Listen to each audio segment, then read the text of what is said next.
Eu me orgulho muito da minha época, porque eu acho que a época de 60 a 80, 90, foi uma época gloriosa. Eu vivi uma infância maravilhosa, uma juventude. Quer dizer, não vou dizer que foi plena, mas foi muito boa. A minha infância foi maravilhosa. A gente morava numa casa muito grande e meus pais não gostavam que a gente saísse de casa. Então, sempre a gente tinha um primo correspondente a cada idade dos filhos, que nós somos 5. Nós éramos 5. Então, o Zé Antônio levava um amigo, Ofélia, Ana Célia, Estelinha e eu. Então, dobrava, né, a dose. E era sempre assim, um terreno enorme, a gente fazia casinhas, a gente fazia pista de bicicleta, a gente jogava todo tipo de coisa. Porque não havia televisão. Então, o nosso divertimento era mesmo na brincadeira, dia inteiro. E era maravilhoso. E uma coisa que eu gostava demais no Grupo Raul Soares era da merenda escolar. Então, meu pai mandava todo dia um pão com goiabada para mim. E eu já não aguentava mais pão com goiabada, eu pedia outra coisa, mas mamãe mandava. E tinha um menino na escola que toda vez que eu chegava com pão, ele ficava olhando, ele chamava Saonça. Porque ele devia ter os seus 16, 17 anos. E naquela época não podia, uma pessoa que tivesse mais condições, não podia comer na cantina. Então era sopa, mingau, e eu ficava alucinada com o cheiro. Eu trocava o cartãozinho dele pela minha merenda.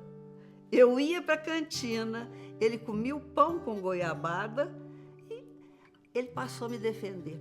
Então ninguém mexia comigo. Mas papai não tinha tanta liberdade, eu tinha muita liberdade de brincar, né? De contar uma piada, de uma coisa assim. E a gente tinha mais liberdade, mais condições de ficar com ele na época de férias. Porque ele era uma pessoa presente que entrava por uma porta e saía por outra. Era fogão a lenha, tinha um café que fazia de manhã, fazia outra tarde, outra noite, então ficava aquela chaleira ali no fogão, aquele café fervendo o dia inteiro.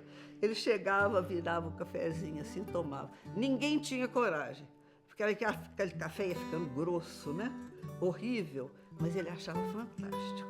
Meu avô morreu muito cedo, logo que eles começaram a montar o armazém, e quem era a chefe, a durona, era minha avó, que se chamava Ana Maria. E começaram a ampliar os negócios. Com isso, uns tempos depois, eu não sei precisar a data, compraram o Curtume, que passou a se chamar Curtume Teixeira. Eu não sei se foi antes ou depois do casamento. Meu pai se casou com 36 anos. Naquela época, falavam que ele era um garanhão. Ele andava de moto, era todo boy, sabe? Para a época, ele era boy. E a mamãe apaixonou por ele também, ela, né? Minha mãe também já tinha 26 anos.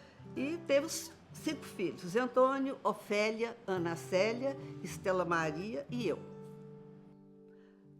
Falar de minha mãe é muito difícil.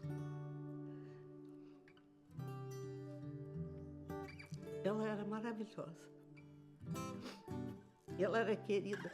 Quando eu falo que Maíla chamava as pessoas aqui para casa, minha mãe também.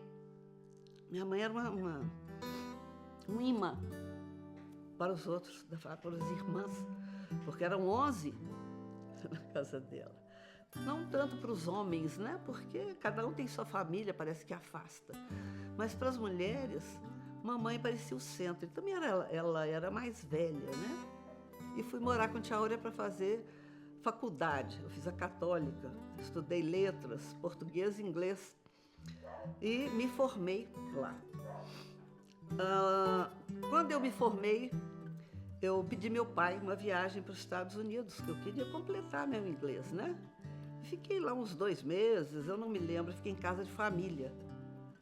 Foi pelo MAI mesmo que eu fui, eu já estudava no MAI, e voltei com meu inglês bem bom, bom mesmo.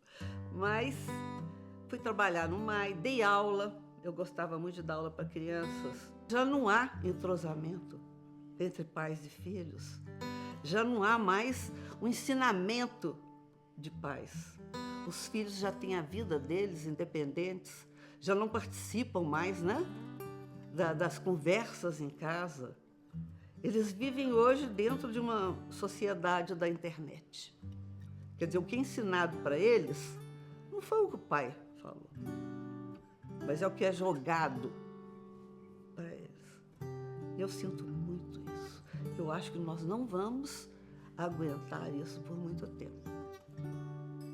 Eu espero também que os pais enxerguem e que eles consigam, de alguma forma, vencer a tecnologia.